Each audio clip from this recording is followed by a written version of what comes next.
각자 삶의 현장에서 흩어져 계시다가 오늘 이렇게 복된 주일 거룩한 주님의 전에 모여서 함께 하나님을 찬양하고 또 주님의 이름으로 기도하며 또 오늘 주님이 주신 말씀을 우리가 함께 그 말씀 속에서 응원을 나누는 귀한 시간, 하나님께 영광이려고 우리 모두에게 영육 큰 축복이 임하는 시간 되시기를 축원합니다.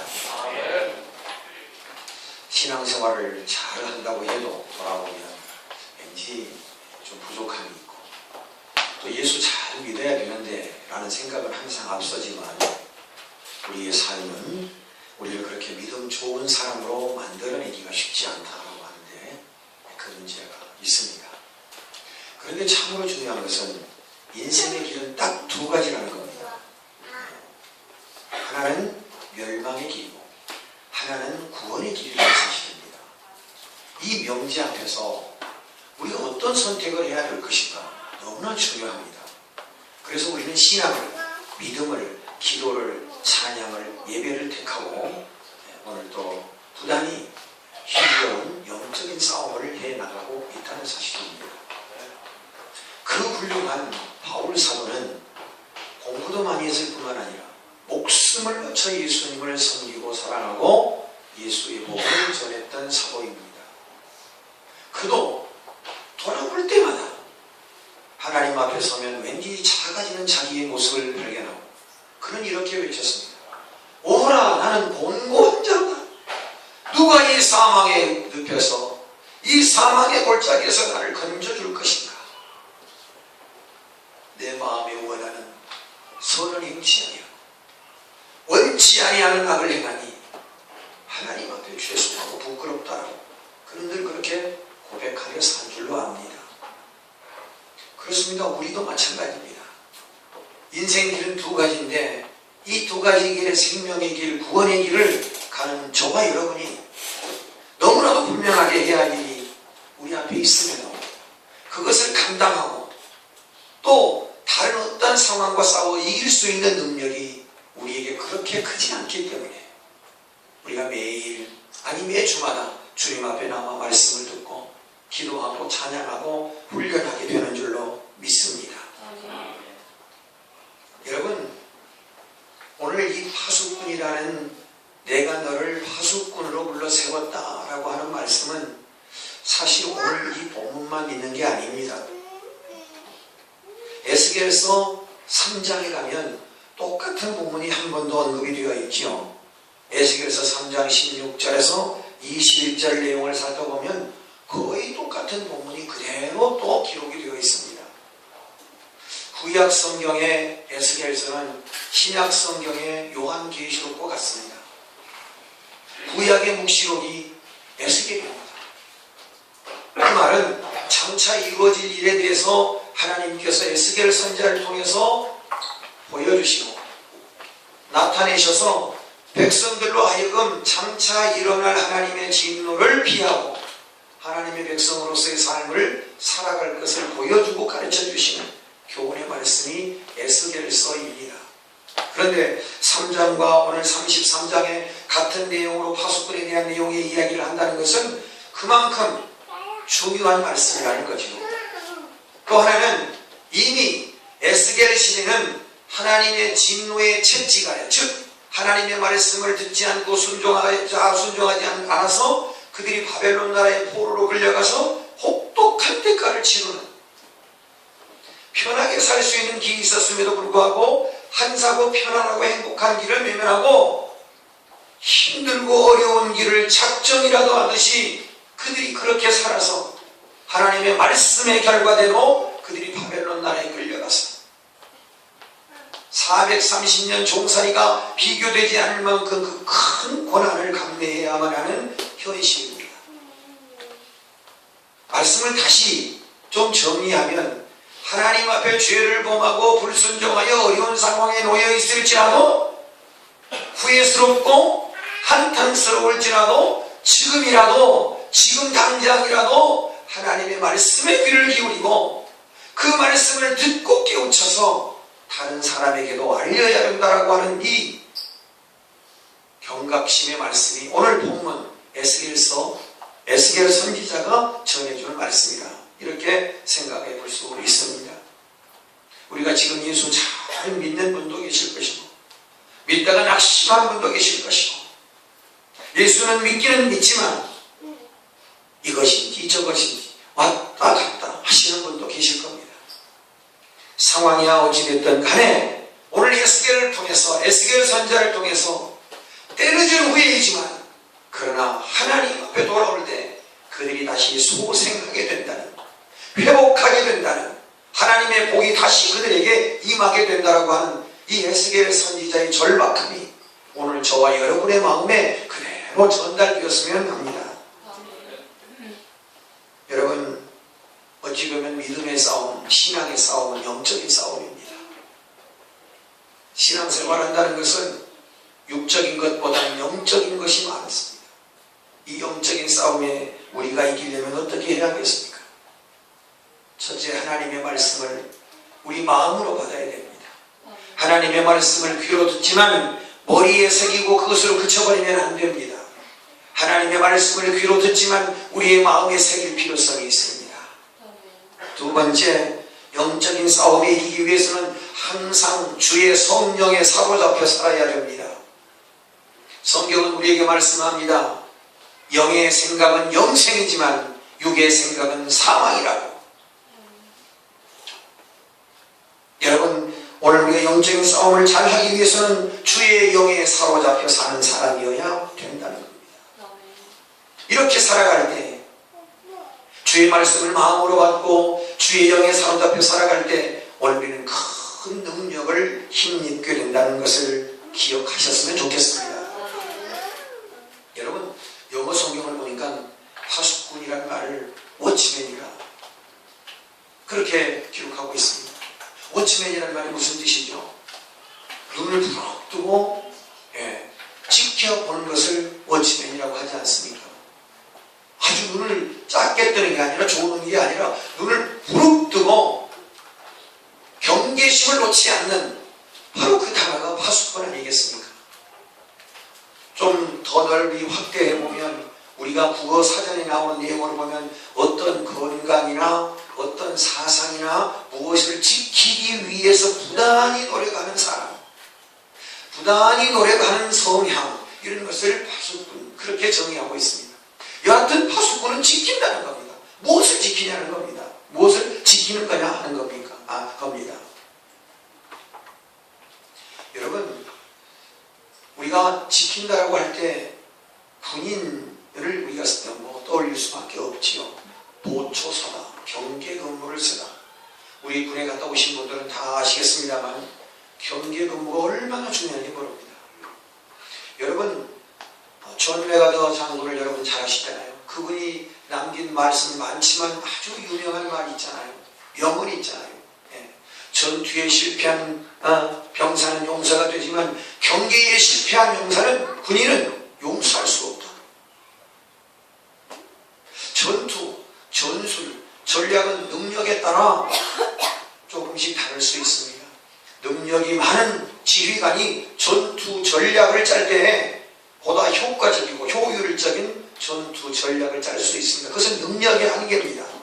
그러나 경계는 능력과는 무관합니다. 주어진 사명에 대해서 그 사명에 충실하면 누구든지 다 할 수 있는 게 경계입니다. 파수꾼이라 그 말이에요. 여러분, 1939년에서 1945년 세계 제2차 세계대전이 일어났습니다. 여러분, 영화 중에 여러분 다 보셨을 겁니다. 돌아라고 하는 영화가 있습니다. 뭐 돌아버린다 그런 말은 아니고, 하와이 진주만 공격을 미국이 당했습니다. 하와이 진주만은 미국의 군사 요충지고 전략지입니다. 하루아침에 미국의 가장 군 병력의 심장부인 진주만, 하와이에 있는 진주만이 일본군으로부터 폭격을 당합니다. 그래서 미국인들은 지금도 뭐라고 말하느냐, 1941년 12월 7일을 미국의 국치, 즉 아주 수치스러운 날이다, 나라의 수치스러운 날이다. 그렇게 정하고 기념을 하고 있습니다. 교훈을 삼자고 말이겠죠. 일은 거슬러 올라갑니다. 1941년 12월 7일 날 진주만이 습격을 당하기 전에, 아니 더 거슬러 올라가면 1939년에 세계 제2차 세계대전이 발발할 즈음에 그 전으로 일본의 미국 주재하는 미국 대사가 있었는데 그 대사가 조셉 그루라고 하는 미 대사가 있었다고 합니다. 일본에서 미국을 상대로 큰 전쟁을 치르기 위해서 준비하고 있다는 소식을 이 조셉 그루가 듣습니다. 일본 주재 미국 대사가 이 소식을 접합니다. 그리고 일본 주재 미국 대사가 이 소식을 긴급하게 미국에 타전합니다. 지금 일본이 미국을 상대로 해서 전쟁을 준비하고 있으니 미국이 경각심을 놓지 말고 준비를 하라고 그렇게 보고를 합니다. 그런데 미국에서 뭐라고 얘기합니까? 어림없는 얘기다. 무슨 일본이 미국을 상대해서 전쟁을 하느냐. 무시해버렸습니다. 아니도 안 하고 계속해서 이야기하고 뜻이 있는 사람들끼리 얘기하니까 루머라고 유언비어라고 그냥 그 발목을 잡아버립니다. 그리고 그것을 묵살해버립니다. 그런데 아니나 다를까 1942년 12월 7일 미국 하와이 진주만을 일본 군인이 총공격합니다. 여러분 자세히 말씀드릴 수는 없겠지만 대략 미국의 비행기가 이 진주만 사건 이것을 방어하기 위해서 전투를 벌였는데 미국 비행기가 188대가 떨어졌습니다. 여러분 비행기 한 대가 여러분 유지하고 비행기 한 대를 만들어내는데 얼마나 힘든지 여러분 아시죠? 미 공군 조종사 한 명을 기르기 위해서 우리의 세금이 얼마큼 들어간지 여러분 아세요? 상상을 초월합니다. 국가의 인재 한 명을 기르기 위해서 우리가 얼마나 우리의 많은 혈세를 내야 되는지 여러분 모르시나요? 어마어마한 돈이 들어갑니다. 미국의 비행기 188대가 떨어졌습니다. 뿐만 아닙니다. 그 전쟁을 막아내기 위해서 미국 병사가 2,403명 공식 집계입니다. 약 2,400명이 숨졌습니다.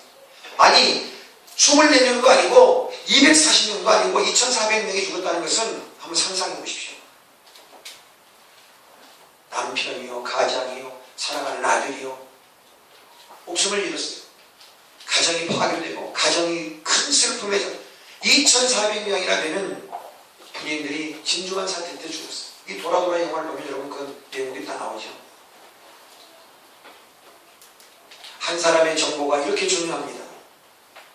조셉 그루라고 하는 이 일본 주재비 대사가 한 말을 그들이 경각심 있게 잘 듣고 깨우치고 거기에 대비했더라면 이런 엄청난 사건을 치르지 않았어도 될 것을 그들이 전해준 정보를 소홀히 여기고 거기에 경각심을 갖지 않았기 때문에 이와 같은 엄청난 사건을 치르고 두고두고 역사 속에 미국의 수치스러운 날로 그들은 교훈을 삼고 있다는 것입니다. 성경 속에도 그런 일들이 얼마나 많은지 모릅니다.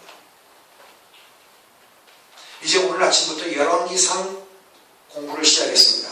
새벽 기도에 우리가 지난달 8월 달에 사무엘상, 사무엘하 공부를 했습니다. 사무엘상 30장에 보면 그런 내용을 우리가 공부했죠. 다윗이 사울왕이 계속 쫓으며 이리 도망갔다 저리 도망갔다. 사울이 쫓아온다면 피하고 또 도망을 가고 이런 과정이 점철이 돼서 몇 번 돌아다니죠. 자국에 살 수가 없어서 숨을 수가 없어서 다윗이 블레셋 나라로 도망을 갑니다. 다른 나라로 도망을 가요. 그런데 참 공교롭게도 이 블레셋 나라하고 이스라엘하고 전쟁을 치르게 되었습니다. 블레셋 나라에 손을 들고 들어간 다윗은 이제 블레셋 나라를 위해서 돕겠다고 들어갔습니다. 이후에 어떻든 간에 숨은 저희 어떻든 간에 블레셋 나라에 항복하고 블레셋을 돕겠다고 들어갔는데 아니 왜 하필이면 이스라엘하고 블레셋 나라하고 전쟁을 치릅니까? 걱정이 됐습니다. 그래도 이스라엘 나라의 왕으로 선택된 다윗이 이스라엘을 향해서 블레셋 편이 되어서 싸워야 하니 이 다윗의 심정이 오죽했겠습니까? 성경에 기록은 없지만 아마 다윗이 하나님 앞에 크게 기도했을 겁니다. 하나님 어떻게 해야 합니까? 이 위기를, 만약에 이 상황에서 블레셋 편이 되어서 이스라엘을 공격한다면 두고두고 다윗에게는 씻을 수 없는 어쩌게 되죠. 앞으로 그가 왕이 되더라도 아니 도망을 친다고 해 숨어 있어야지. 이방 나라의 전쟁의 자국을, 자기의 조국을 공격해오는 이런 배반자 배신자가 어디 있냐, 외국노가 어디에 있느냐. 두고두고 다윗을 괴롭게 할 수 있는 요인이 충분했습니다. 그런데 하나님은 다윗을 얼마나 사랑하셨는지, 이 블레셋 나라 장수들이 다윗을 그냥 평범하게 보지 않았습니다. 다윗이 언젠가 마음이 변할 수도 있다. 블레셋 나라를 위해서 싸우는 척하다가 다시 이스라엘 편이 되어 싸울 수도 있다. 하나님의 섭리겠지요. 다윗은 절대 이번 전쟁에 나가서는 안 된다. 다윗은 전쟁에 나왔더라도 되돌려 보내야 된다. 그래서 다윗이 그 전쟁에서 슬쩍하니 블레셋 나라와 이스라엘이 싸우는데 블레셋 나라 후편으로, 후진으로, 후방으로 빠져나갑니다. 다윗이. 그리고 블레셋 나라 시글락이라고 하는 곳에 거주를 하고 있던 터라 다윗을 따라다니던 사람들이 많았잖아요. 거기에 거주를 하고 있는데 그 거주 지역으로 다시 전쟁에서, 전쟁터에서 시글락으로 다시 후퇴를 해서 갑니다. 자기가 살고 있는 지역이죠. 가서 보았더니 쑥대밭이 되었습니다. 요즘 물이 많아요. 왜 그러냐? 전쟁을 치르러 블레셋 나라와 함께 한 팀이 되어서 그 군인이 되어서 같이 이렇게 전쟁을 치르러 나갔다가 거기서 다시 되돌아왔는데 그 나간 사이에 이 시글락에 다윗이 살고 있는 이 에리아의 이 지역에 아말렉이라고 하는 주변 나라가 쳐들어와서 다윗의 아내, 다윗의 자녀, 다윗의 종, 다윗의 재산 싹 빼앗아가고 다 인질로 잡아가지고 붙들고 가버렸습니다. 난감했습니다. 다윗이 블레셋 나라와 힘을 합쳐서 이스라엘을 공격하러 갔다가 이제 오기는 했지만 하나님의 은혜로 그래도 참 명분을 찾았는데 집에 돌아와 보니 저 자식 다 누가 끌고 가버리고 재산 다 가지고 가버렸으니 다윗이 황당했습니다. 그래서 그가 제사장에 있던 에봇을 가져오라고 해서 하나님 앞에 길을 묻습니다. 하나님께서 다윗에게 애굽의 소년을 붙여서 누가 그랬는지, 그들이 어디에 있는지를 알려주지요. 그래서 그 소년을 앞세우고 그 시글락에 쳐들어왔던 아말렉 족속을 향해 갑니다. 개울을 건너고 골짜기를 건너고 한참 갔더니 아말렉 족속들이 이 다윗의 집거지에 있는 모든 사람들을 인질로 잡고 거기에서 가져온 음식, 거기에서 가지고 온 모든 재산들을 다 그 골짜기에다 다 가운데다 놓고서 먹고 마시고 즐기고 있었습니다. 다윗이 가만 보니까 먹고 마시고 즐기는 거예요. 그래서 다윗이 산속에 숨어 있다가 먹고 마시고 즐기고 새벽녘이 되었습니다. 그때 다윗이 총공격을 합니다. 그래서 아말렉 족속을 완전히 물리치고 저 자식을 데리고 재산을 데리고 다시 복귀하는 그런 내용이 사무엘상 30장에 있습니다. 여러분, 지킨다는 것, 눈을 부릅뜨고 우리가 사주 경계를 하지 않으면 쉽게 놓치기 마련입니다. 허물어지기 마련입니다. 왜 경계를 쓰는 사람이, 왜 파수꾼이 중요한지 아십니까? 파수꾼이 잘하면 100명을 살릴 수도 있고 잘못하면 100명을 죽일 수도 있습니다. 파수꾼이 경계를 잘 서면 1000명을 살려낼 수도 있고 파수꾼이 경계를 허술하게 쓰면 1000명을 죽여버릴 수도 있습니다. 10,000명을 살려낼 수도 있고 10,000명을 죽일 수도 있습니다. 파수꾼이 그래서 중요하다는 것입니다. 그런데 오늘 본문은 에스겔에게 내가 너를 파수꾼으로 불렀다는 겁니다. 파수꾼의 사명을 줬다는 겁니다. 어찌 에스겔 선지자에게만 이 파수꾼의 명령을 주셨을까요? 아닙니다. 오늘 우리에게도 파수꾼의 명령을 주신 줄로 믿습니다. 성경에 기록된 말씀과 같이 오늘 내 가정을 지키는 파수꾼, 내 자신을 지키는 파수꾼, 내 자녀를 지키는 파수꾼, 우리 교회를 지키는 파수꾼, 이 민족을 지키는 파수꾼,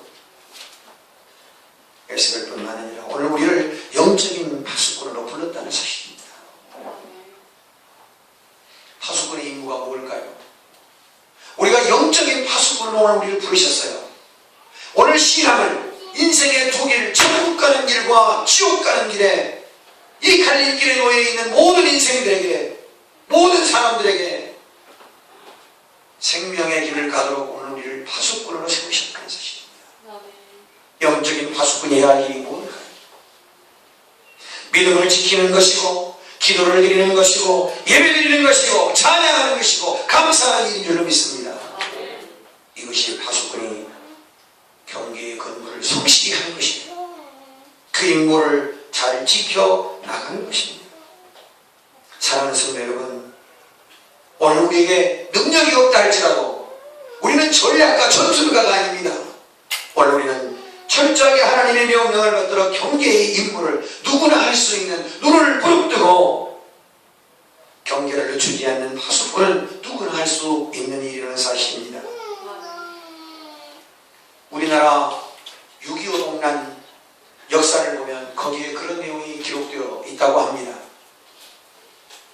충청북도 충주시 동양면에 가면 동양초등학교, 동양국민학교가 있답니다.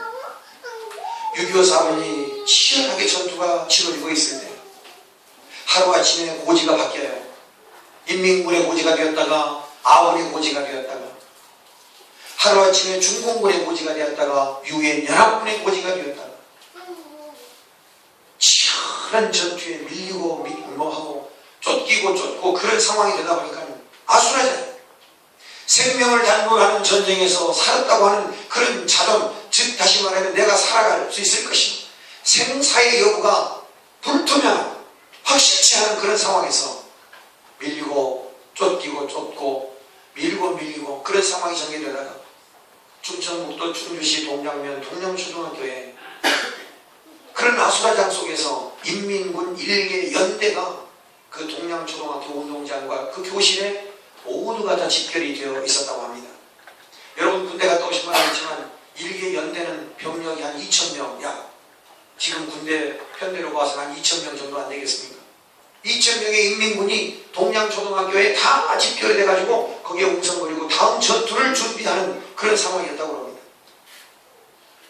그런데 반대편 맞은산에 아군 일개 대대병력이 있었다고 합니다. 여러분 일개 대대면 사계 중대 아닙니까? 일개 대대병력이 잠복을 하고 숨어서 그 동양초등학교를 바라보고 주시하고 있었다고 합니다. 그런데 6.25 동란사에 가장 크게 혁혁한 공을 세운 아주 중요한 그 뭐랄까요, 교훈담이라고 그럴까요? 그런 내용에 보면 그런 내용이 적혀 있다고 합니다. 이 일개 대대병력이 눈을 부릅뜨고 동양초등학교에 있는 일개 연대병력을 주시하고 감시하고 있습니다.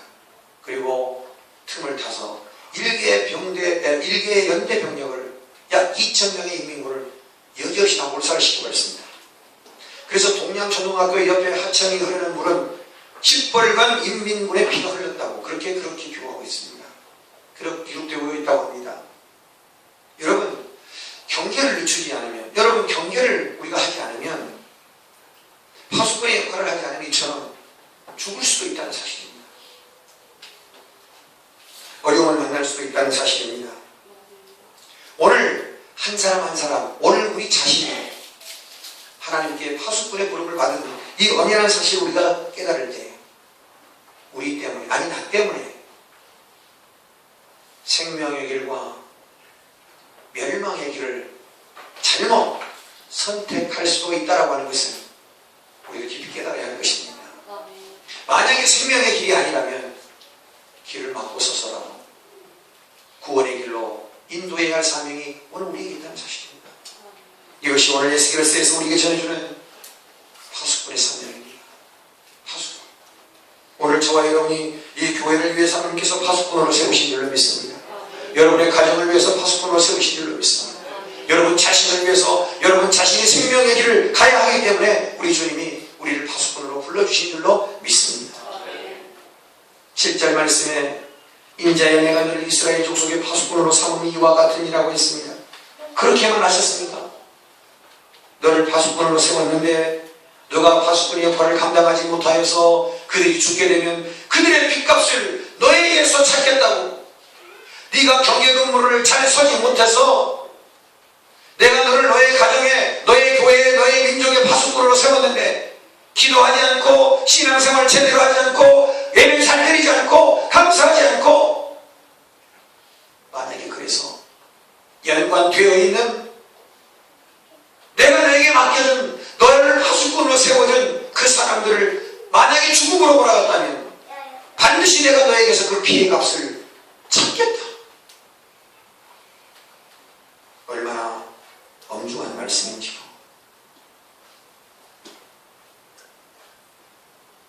사랑하는 성도 여러분, 사도행전 20장 28절에 보면 이런 말씀이 있습니다. 여러분은 자기를 위하여 또는 온 양떼를 위하여 삼가라. 성령이 그들 가운데 여러분을 감독자로 삼고 하나님이 자기 피로 사신 교회를 보살피게 하셨느니라. 여기 감독자라고 하는 말은요, 오바시어 그렇게 되어 있습니다. 위에서 아래로 내려다보는 사람입니다. 워치맨 뭐 그런 뜻 아니겠습니까? 오늘 여러분, 주님의 몸된 교회를 위해서 오늘 우리가 영적인 파수꾼으로 하나님 우리를 부르셨다는 사실입니다. 바울 사도는 3차 전도 여행을 마치고 밀레도에 도착했습니다. 그리고 그 밀레도에 머물면서 에베소 교회 감독자들을 불렀습니다. 에베소 교회 장로님들을 불렀을 것입니다. 에베소 교회 지도자들을 불렀을 것입니다. 그리고 이렇게 말합니다. 하나님께서 피로 갖추고 세우신 교회를 여러분들의 손에 맡겼습니다. 영적인 파수꾼이 여러분입니다. 여러분이 경계를 소홀히 하고 예배를 소홀히 하고 기도를 소홀히 하고 믿음 신앙을 소홀히 하면 하나님의 교회가 살았다나 죽은 경건의 모양은 있으나 경건의 능력을 부인하는 그런 교회가 되기 쉬우니, 그런 신앙인, 그런 믿음의 사람들이 되기 쉬우니 당신들이 파수꾼의 역할을 감당해야 된다. 오버시어 감독자가 된다. 위에서 아래로 내려다보고 병들지 않았나, 영적으로 병들지 않았나, 신앙의 나태함이 없나, 신앙의 게으름이 없나, 신앙의 문제가 없느냐 살피고 보살피는 것. 오늘 저와 여러분을 우리의 자녀의, 우리의 가정의, 우리의 교회의 파수꾼을 불렀다는 사실을 기억하시기를 바랍니다. 사랑하는 성도 여러분, 파수꾼의 역할은 무엇입니까? 주님 말씀대로 너희는 세상의 빛이요 너희는 세상의 소금이라고 하셨습니다. 이 세상을 지키고 이 세상을 책임져야 할 의무가 우리에게 있습니다. 너희는 모든 족속에 가서 복음을 전파하고 또 이 시대의 구원자로서 예수 그리스도의 이름으로 세례를 배포하고 있습니다. 세례를 받든지 받지 않든지, 예수를 믿든지 믿지 않든지는 차후의 문제이고, 인생의 두 갈래 길, 죽음으로 가는 길과 영원한 생명 구원의 길로 가는 길이 있음을 분명하게 알리고 그 길을 걸어가도록 우리를 부르셨다는 사실을 잊지 마시길 바랍니다. 여러분 잘 아시는 대로 가인은 아벨을 죽였습니다. 하나님이 불렀습니다. 가인아, 이 동생 아벨이 어디에 있느냐? 죄를 범한 하나님과의 관계가 단절된 하나님이 파수꾼으로 세운 가인은 파수꾼의 사명을 감당하지 못하게 될 때 그의 입에서는 불쑥 튀어나오는 말이, 하나님, 제가 내 동생을 지키는 자입니까? 하나님의 마음은 속이 타들어갑니다. 아니, 내가 네 동생을 지키라고 했는데 너 지금 내가 동생을 지키는 자냐고요. 사랑하는 성도 여러분, 오늘 우리의 사명을 게을리하고 하나님 앞에 변명해서는 안 될 것입니다. 누가 지킵니까 여러분? 내 가정은 기도로 지키고 내 교회를 기도로 지키고 신앙과 믿음으로 지킬 때 영원한 생명의 길 우리에게 보장된 것 아니겠습니까? 여러분, 이 중요한 사실을 우리가 소홀히해서는 절대 결단코 안 될 것입니다. 마태복음 24장 40절에 그러므로 깨어있으라, 25장 13절에 그런즉 깨어있으라, 고린도전서 16장 13절 깨어 믿음에 굳게 서서, 데살로니가전서 5장 6절에 그러므로 우리는 다른 이들과 같이 자지 말고 오직 깨어 정신을 차리라. 사랑하는 성도 여러분, 파수꾼의 사명은 말씀을 듣고 깨우치도록 권면하는 겁니다. 말씀을 듣고 소멸하는 것이 아니라 말씀을 듣고 깨우쳐 알게 하는 겁니다. 세상에는 두 가지입니다. 의인과 악인입니다. 악인을 깨우쳐 의인을 만들어야 합니다. 바르게 사는 것도 중요하지만 예수 믿고 천국 가는 길. 여러분, 지옥은 관광 코스가 아닙니다. 갔다가 다시 나올 수 없어요. 지옥은 관광 코스가 아니라 한번 들어가면 나올 수 없는 영원한 것입니다. 사랑하는 성도 여러분, 지옥을 향해 가는 자가 있다면 귀를 막으소서. 그들을 천국으로 인도해야 할 소명이 우리에게 있지 않을까요? 이사야서 58장 1절에 크게 외치라. 목소리를 아끼지 말라. 내 목소리를 나팔같이 높여 내 백성에게 그들의 허물을 야곱의 집에 그들의 죄를 알리라. 여러분, 복음의 나팔수가 되시기를 축원합니다. 그래서 오늘 7절에 그런즉 내 입의 말, 너는 내 입의 말을 듣고 나를 대신하여 그들에게 경고할지라. 나팔을 불고 경고하되 하나님의 말씀으로 해야 한다는 것입니다. 나팔을 부는 것이 파수꾼의 역할입니다. 어떤 나팔을 불러야 합니까? 여러분, 어떤 나팔을 불러야 합니까? 경고의 나팔을 불러야 합니다. 여러분, 예레미야 선지자는 눈물의 선지자였습니다. 이스라엘 백성들에게 눈물로 호소했습니다. 에스겔 선지자, 하나님 앞에 환상을 보며 그들이 그렇게 살아서는 안 된다는 것을 그렇게 강력하게 얘기했습니다. 이사야 선지자, 이렇게 살면 당신들 모두 멸망하고 하나님의 진노의 심판 앞에 어떻게 할 수 없으니 회개하고 돌아와야 된다고 그렇게 얘기했습니다. 그때마다 예레미야에게, 에스겔 선지자에게, 이사야 선지자에게 이스라엘 백성들은 이렇게 말했습니다. 지금이 조사오니 머리 아프게 그런 얘기하지 마. 심판이 있다고 그렇게 얘기하지 마. 하나님이 진노하신다고 그렇게 하지 마. 하나님이 멸망하신다고 그렇게 하지 마. 제발 예레미야야, 우리가 포로로 끌려간다고 얘기하지 마라. 제발 우리 망한다는 소리 좀 그만해. 부드러운 소리만 좀 해줬으면 좋겠어. 귀에 듣기 좋은 소리만 좀 해달라고. 백성들은 그렇게 선지자들을 향해 소리쳤습니다. 그러나 분명한 것은 역사의 주관자는 하나님이시라는 겁니다. 인간이 그렇게 살고 싶어 사는 것이 아니에요. 역사의 주관자 하나님. 때를 따라 사람을 부르셨어요. 니느웨 성이 멸망할 때 요나를 불렀어요. 40일의 손이 망합니다. 듣든지 아니 듣든지 회개하고 12만 명이 돌아왔어요. 그들은 살아났습니다. 듣지 아니하면 멸망의 길로 갈 수밖에 없다는 것을 하나님의 역사 속에서 우리는 너무나 잘 알고 있지 않습니까? 사랑하는 성도 여러분, 오늘 우리가 복음의 나팔을 불어야 합니다. 여러분, 지난주 중에 우리가 전도신령계 공연을 했습니다. 그냥 한번 듣고 지나가는 말씀을 생각하지 마시고 우리 주변 분들에게 열심히 전도해야 할 것입니다. 메디에이터, MD가 뭡니까? 주의 복음을 전달하는 전달자 아니겠습니까? 중매자 아니겠습니까? 우리가 어떤 각오로 어떤 결심으로 살아야 하겠습니까? 예수 믿게 전도하는 일이 그렇게 어렵다고요? 어렵지요. 그러나 여러분, 우리가 한 번 더 생각하면 꼭 그렇게 고정관념 속에서 전도란 어려워, 안 돼, 그렇게만 생각을 해야 할까요? 저는 이렇게도 생각해 보았습니다. 정말 여러분, 함께 천국을 가고 싶은 분이 계신다면, 예수님을 잘 영접하지 않으시는 분이 계신다면 그분에게 우리 함께 예배 한번 드려보면 어떨까? 우리 함께 교회 한번 가면 어떨까? 내가 당신을 위해서 기도 한번 해주면 어떨까? 아니, 함께 기도하면 어떨까? 그런 권유를 할 수 있지 않을까?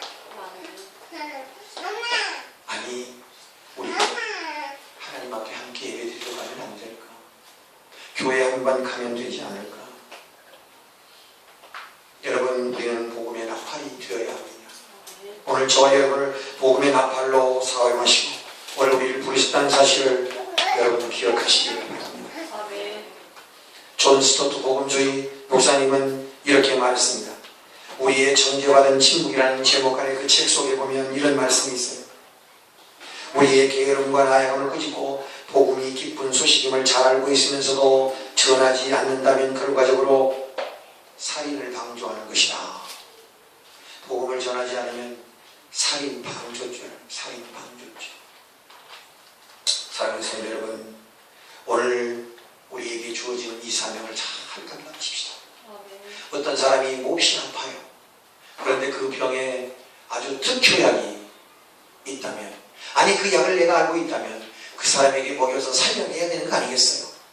그 약을 잘 알고 있으면서도 소개도 해주지도 않고 그 사람을 먹이지도 않았다면 살인 방조지 않습니까? 사랑하는 성도 여러분, 파수꾼의 역할은 함께 사는 길입니다. 나도 천국 가야 되겠고 그 사람도 천국 가야 된다. 파수꾼의 삶은 함께 사는 길입니다. 사랑하는 성도 여러분, 아수르가 남아 정책을 할 때, 이스라엘 왕이 망할 때, 남왕국이 망할 때 끝까지 파수꾼의 역할을 했던 사람들은 하나님의 선지자들이었습니다. 풍전등화 같은 시기의 나라와 민족이 살 수 있었던 것은 파수꾼으로 세움받은 기독교인들이 있을 때 그 나라는 멸망하지 않았습니다. 해적의 나라인 영국을 구해준 것은 바로 여자 기독교인들이었습니다. 니느웨에 살고 있던 11만 명은 요나 때문에 살아났습니다. 오늘 우리도 마찬가지입니다. 오늘 저와 여러분을 우리의 가정을 살려내기 위해서 파수꾼으로 세우신 줄로 믿으시기 바랍니다. 우리의 자녀를 살려내기 위해서 내 아내와 내 남편을, 내 가족을 살려내기 위해서 파수꾼으로 세우시고 오늘 우리 교회를, 이 지역을 살려내기 위해서 저와 여러분을 부르시고 세우신 줄로 믿습니다. 교회의 사명입니다. 파수꾼의 사명은 누구에게 있습니까? 바로 나에게 있습니다. 따라합시다. 나는 파수꾼입니다. 영적인 파수꾼의 사명은 무엇입니까? 영적인 파수꾼의 사명은 하나님 앞에 열심히 예배드리고 기도하고 찬양하고 감사하고 전도하는 일이 파수꾼의 사명입니다.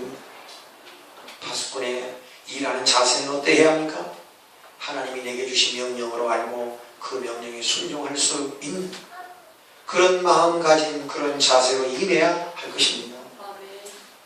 그렇게 할 때 우리 모두가 잘 사는, 우리 모두가 행복해지는, 우리 모두가 영원한 생명을 얻게 되는 축복의 길이 바로 이 파수꾼의 사명에 있음을 우리가 깊이 깨달았으면 합니다. 오늘 저도, 오늘 우리 모두도 다 주님의 파수꾼입니다. 경계를 늦추어서는 안 될 것입니다. 영적인 전쟁 여러분 어떻게 승리할 수 있을까요? 너무나 자명한 일입니다. 오늘 우리가 파수꾼 된 것을 잊지 마시고 한 주간 나는 파수꾼이다. 내가 기도하지 않으면 내 가정이 무너져. 영적으로 내 자녀가 무너져. 내가 기도하지 않고 내가 예배드리지 않고 내가 찬양하고 감사하고 전도하지 않으면 내 영적인 사명을 낭극합니다.